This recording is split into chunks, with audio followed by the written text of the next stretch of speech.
ازيكم يا حبايبي؟ عاملين ايه؟ يا رب تكونوا بخير. كل سنه وانتم طيبين. النهارده مولد النبي، او مش النهارده، هو الليله دي ان شاء الله. فقلنا نعمل بقى معاكم ايه؟ الموسم بتاع مولد النبي. احنا طبعا شعب بسم الله ما شاء الله، اي مناسبه او اي موسم لازم نعمل فيه اكل، ما بنفوتوش كده.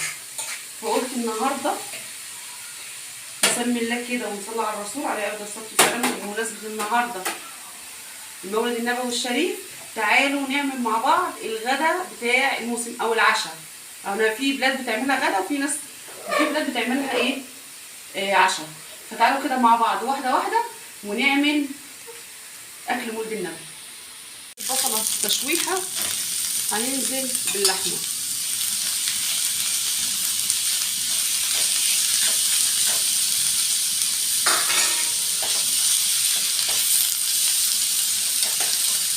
وتعالوا بقى ايه، هنبهرها. هنا نحط ملح وفلفل وكمون وبهارات ومعلقه كزبره صغيره. والملح هنا خشن، لان هنا قليل اول ما بيستعملوا الملح الناعم.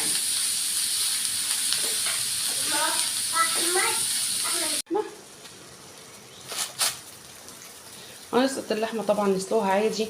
وهنا حطيت انا ايه، عصير طماطم مع العصار، زي ما انا عملته معاكم قبل كده، بس حبيت ايه اشارككم النهارده اليوم. فقلنا ايه، احنا قاسمين الاكل، انا عليا صينيه المكرونه ومروه عليها تسلق اللحمه. حلو التقسيمه اللي احنا مقسمينها دي.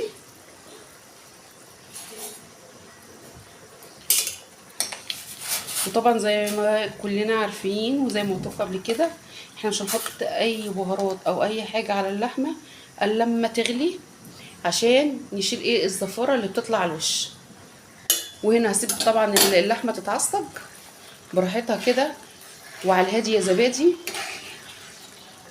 هي اللحمه خشنه عشان احنا عاملينها هنا في الكبه بتاعه البيت، وفيها حتت كبيره لسه. وكويس ان هي فرمت كده، ده كانت هتبوظ مننا دلوقتي.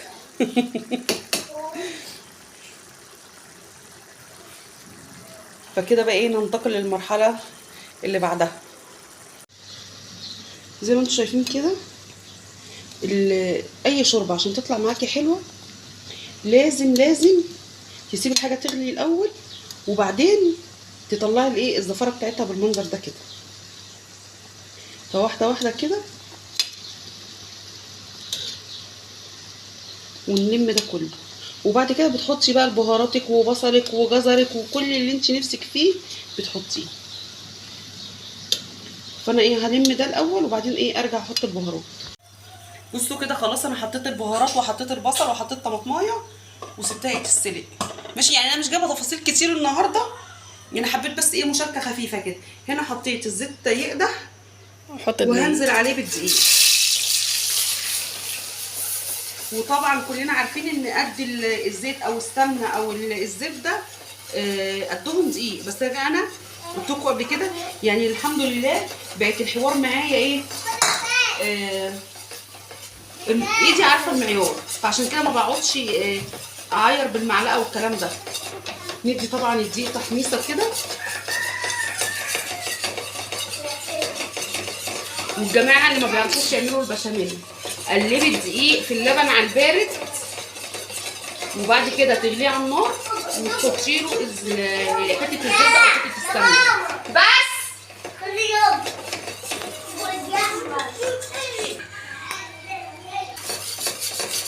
طبعا سمعتوني وانا بصوت.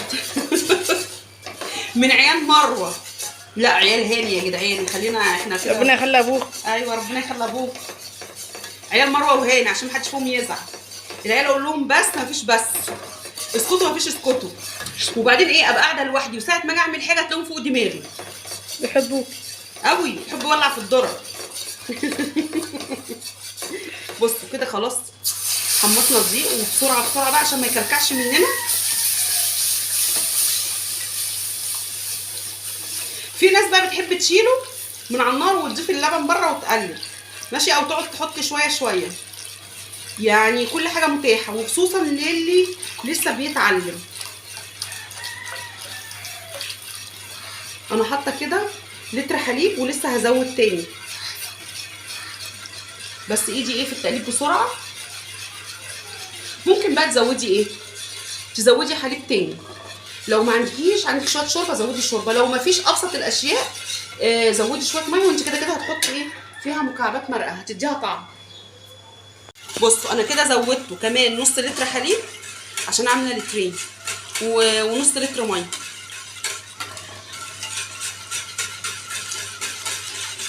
وتقليب بقى سريعا، وهحط بهاراتي، الملح والفلفل والمرقه.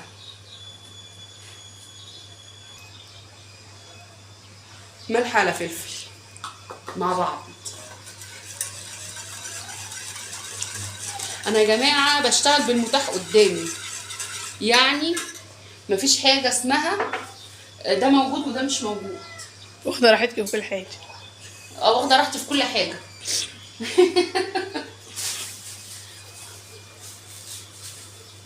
واخده راحتي في كل حاجه ايه بقى المتاحه. كل حاجه موجوده. يا رب دايما. احنا هنا بسم الله ما شاء الله، يعني المكان اللي احنا قاعدين فيه او العزبه اللي احنا قاعدين فيها مش فيها حاجه فجريه. بصوا بعيد بجد، بعيد عن اي خدمات. قلبي يا مروه على ما افتح الكيس اللي مش عايز يتفتح. حطي. وده معايا معلقه الا ربع اهيت مرقه فوريه جايبينها من عند العطار اهو، اول استعمال. انا اول استعمال. فما توقفيش نفسك على حاجه، المتاح عندك اشتغلي بيه والحاجه هتطلع معاكي حلوه وزي الفل. المهم وزي ما بقول لكم كل شويه العيال يقطعوني، والله العظيم مش عارفه. زي ما بقول لك يعني مفيش حاجه ايه توقفك، المتاح عندك اشتغلي بيه والحاجه هتطلع حلوه. المهم انك انت لما تعملي الحاجه اعمليها عارفه اللي هو ايه، بحب. انك حابه تعملي الحاجه او حابه الناس اللي انت بتعملها لهم هتطلع الحاجه معاكي حلوه. مش الحوار مش بهارات وخلاص، لا ده نفس وحب واهتمام وكل حاجه حلوه بتطلعيها من قلبك بالفعل في الحاجه اللي انت بتعمليها، وتطلع الحاجه معاكي حلوه. غير كده لو والله لو بتعملي حاجه من غير نفس وما انتش طايقه اللي انت بتعمليه لهم والكلام ده كله، مهما تحطي الحاجه ما بتطلعش حلوه خالص. بصوا كده بقى البشاميل ابتدى يتقل معايا اهو، فانا خلاص هطفي عليه ونجهز بقى ايه الصواني بتاعتنا. بصوا المكرونه سلقنا اهي. وعشان ارجع اقول لكم احنا مثلا مش بقول كلام وبنعمل غيره، الموجود عندك. بصوا مكرونه صغيره اللي هي خواتم على مكرونه قلم، هي دي كانت موجوده. مش هنعمل مكرونه سلقناها وعملنا البشاميل. هنحط طبعا شويه بشاميل على المكرونه بالمنظر ده ونقلبها. جيتي امسكي، محسساني اقسم بالله ان انا بكلم في نفسي. هعمل لك ايه؟ هعمل لك ايه؟ اعمل لك ايه؟ حيرتني. حيرتني جامد. بتقولي هعمل لك ايه؟ عايزه تفضل ايه محطوطه على الصامت. هقلب بقى كده المكرونه. وطبعا احب اقول معلومه للي جداد في المطبخ، المكرونه لما تتسلق ما بتتغسلش بميه سخنه، بميه قصدي بارده. المكرونه ما بتتغسلش اصلا خالص، تنفرد. ايه؟ بتنفرد. تحطها على حاجه تفرديها عشان مش ايه. تفردوها يا جماعه عشان اللي مش عارف بتنفرد. قلبنا كده، نحط كمان شويه صغيره وقلب قلب قلب قلب.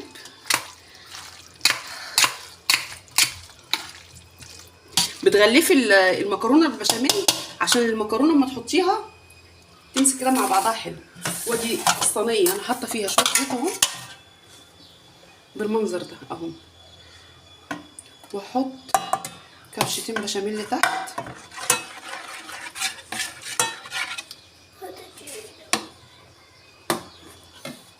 وهنفضي شويه مكرونه.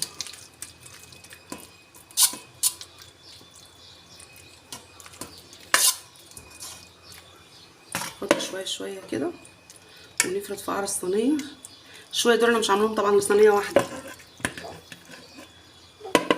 المكرونه في الصينيه دي وصينيه اصغر منها.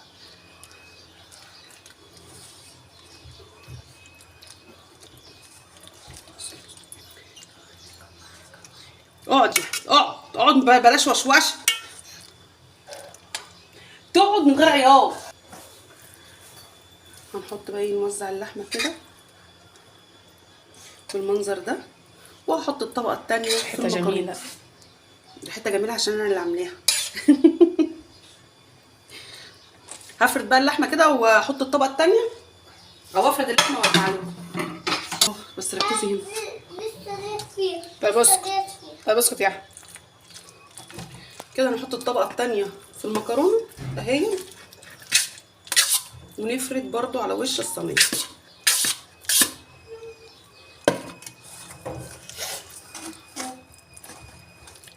بالمنظر ده كده اهو. ما بتخليش المكرونه كتير عشان متبقاش تقيله، متبقاش الصينيه تقيله. مش تقيله اللي هي تقيله في الوزن، تقيله كده يعني في العلو بتاعها.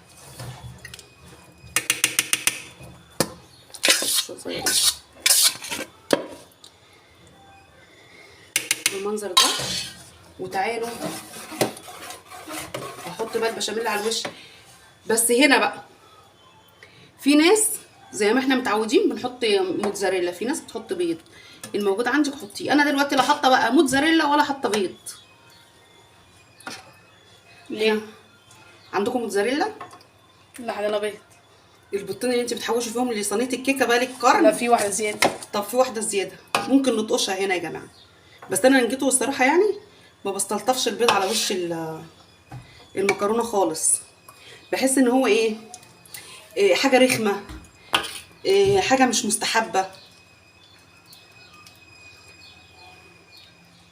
فعشان كده ما برجحش يعني البيض. انا لو ما عنديش موتزاريلا ما بحطش اي حاجه، وبستكفى بالبشاميل بس بالمنظر ده كده. وهاخدها على الفرن.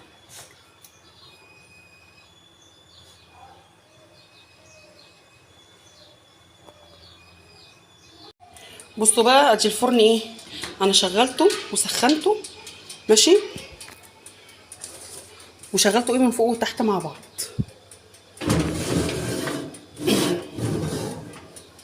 وهحط الصينيه وظبطته ايه على نص ساعه اهون. والحراره جبته على الاخر هنا لان الفرن ايه يعني مش شديد، فجبت الحراره بتاعته على الاخر وشغلته ايه فوق وتحت بالمنظر ده. يبقى انا هنا ظبطاه على نص ساعه وجايبه الحراره على الاخر وشغلته فوق وتحت، وهسيبها لحد ما تخرج واللحمه على النار قربت تخلص. وكده هوريهولكم اول ما تخلص. بس اللي يوصل معانا لحد هنا ما ينساش اللايك والشير وتصلوا على الرسول عليه افضل الصلاه والسلام والتعليق الجميل منكم ماشي. واستنوني اما اخرج الصينيه من الفرن. بصوا كده بعد ما خلصناها بالمنظر ده، واكون عملت معاكم النهارده غدا موسم ولد النبي. كل سنه وانتم طيبين، وما تنساش نصلي على النبي عليه افضل الصلاه والسلام، ولايك وشير، واشوفكم في فيديو جديد. مع السلامه.